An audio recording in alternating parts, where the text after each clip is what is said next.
नमस्कार, माधुरी रेसिपीमध्ये पुन्हा एकदा खूप मनापासून स्वागत। तर आज आपण मस्त अशी पांढरी शुभ्र आणि एक एक दाणा मोकळी अशी मोत्यासारखी फुलणारी साबुदाणा खिचडी कशी बनवायची हे बघतोय। चला मग पटकन रेसिपीला सुरुवात करूया। तर इथे मऊ मोकळी साबुदाणा खिचडी बनवण्यासाठी सगळ्यात पहिले स्टेप आपल्याला ना शेंगदाणे भाजून घ्यायचे। तर इथे माझ्याकडे 3 वाटी साबुदाणा आहे, तर त्यासाठी 1 वाटी शेंगदाणे मी भाजून घेतले आणि एक मोठा बटाटा असा चिरून धुवून घेतलाय। आता आपल्याला काय करायचं, कढईमध्ये ना शेंगदाणा तेल गरम करायला ठेवायचं। आता तेल चांगलं गरम होऊ द्यायचं बरं, नाहीतर तेल थोडं गरम जर नसेल ना तर बटाटा ना कढईला चिकटतो, त्यामुळे तेल ना एकदम कडकडीतच गरम असायला हवं। आता ना आपल्याला हा बटाटा चांगला परतून घ्यायचा। आता हा बटाटा परतताना वरतून तुम्ही झाकणही ठेवू शकता किंवा मग अधूनमधून आपल्याला हलवत राहायचं, म्हणजे ना बटाट्याचा सुद्धा रंग बदलायला नको। आता इथं माझ्याकडे 3 वाटी साबुदाणा आहे बघा, मस्त असा साबुदाणा भिजलेला आहे। तर आपल्याला साबुदाणा एकदम मोकळी खिचडी बनवायची असेल ना तर कमीत कमी 7 ते 8 तास तरी तो एकदम मस्त असा भिजला गेला पाहिजे। सगळ्यात पहिली चूक हीच होते आपल्याकडून की साबुदाणा भिजायलाच विसरतो। तर इथं ना आपला चांगला साबुदाणा इथं भिजलेला आहे। तर यामध्ये ना मी 1 वाटी साबुदाण्याचा बारीक दाण्याचा शेंगदाण्याचा कूट करून घेतलाय आणि इथं मिरच्या 8 ते 10 मिरच्या अशा बारीक ठेचा करून घेतला। त्यामध्ये ना आपल्याला मीठ घालायचं आणि हे ना आपल्याला आधीच इकडे मिक्स करून घ्यायचं।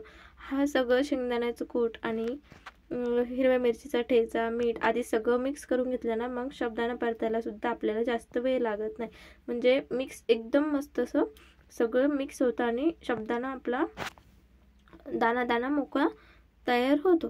तर हे बघा, आपला बटाटा चांगला परतलाय। तर यामध्ये आपल्याला हा साबुदाणा घालायचा आणि हे परतून घ्यायचं। आता कुठे कुठे साबुदाण्यामध्ये जिरं घालतात, कोथिंबीर घालतात, तुमच्याकडे घालत असेल तर घालू शकता किंवा मग अशीच जरी बनवली तरी काहीच हरकत नाही। तर हे बघा, आपले याला ना आपल्याला आता एकदम मध्यम गॅसवरती आपल्याला हा साबुदाणा परतून घ्यायचा। सतत हलवत आपल्याला हा साबुदाणा परतून घ्यायचा आहे। तर इथे साबुदाणा बनवण्यासाठी ना नेहमी ना लोखंडाच्या कढईमध्ये साबुदाणा बनवला ना तर खूप छान लागतो। मी तर आवर्जून साबुदाणा बनवायचं असेल तर लोखंडाचीच कढईचा वापर करते, म्हणजे साबुदाण्याची खिचडी सुद्धा एकदम अशी मऊ मोकळी तयार होते आणि लोखंडाच्या कढईतलं खाल्लेलं कधीही चांगलंच असतं। तर आता ना आपण याच्यावरती ना झाकण ठेवू आणि गॅस एकदम कमी करू, म्हणजे ना याची थोडीशी वाफ येऊ देऊ। वाफेमध्ये चांगलासा साबुदाणा मोत्यासारखा फुलून येईल। आणि बघा, आता आपण 2 ते 3 मिनिट असंच ठेवलं होतं आणि आपण आता ना याला हलवून घेऊ। हे बघा, आपला मस्त असा एकदम मऊ तरी मोकळा आणि मोत्यासारखा फुलणारा साबुदाणा तयार झाला आहे। तर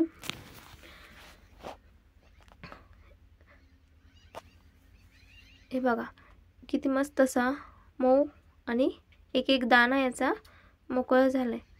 तर अशी आपली मस्त अशी साबुदाणा खिचडी तयार झाली आहे। तर साबुदाणा बनवताना ह्याच चुका असतात की साबुदाणा भिजत घालायचं विसरतो, म्हणजे त्यामुळे ना मग साबुदाणा चांगला भिजला नाही तर मग तो एकदम कडक होतो किंवा मग एकदमच पाणी जास्त झालं तर गाळा होतो। तर ही अशी मस्त मऊ आणि मोकळी साबुदाणा खिचडी कशी वाटली मला ना कमेंट करून नक्की सांगा। आणि अजूनही चॅनलला सबस्क्राईब केलं नसेल तर चॅनलला सबस्क्राईब करा। चला मग पुन्हा भेटू नवीन रेसिपीमध्ये। धन्यवाद।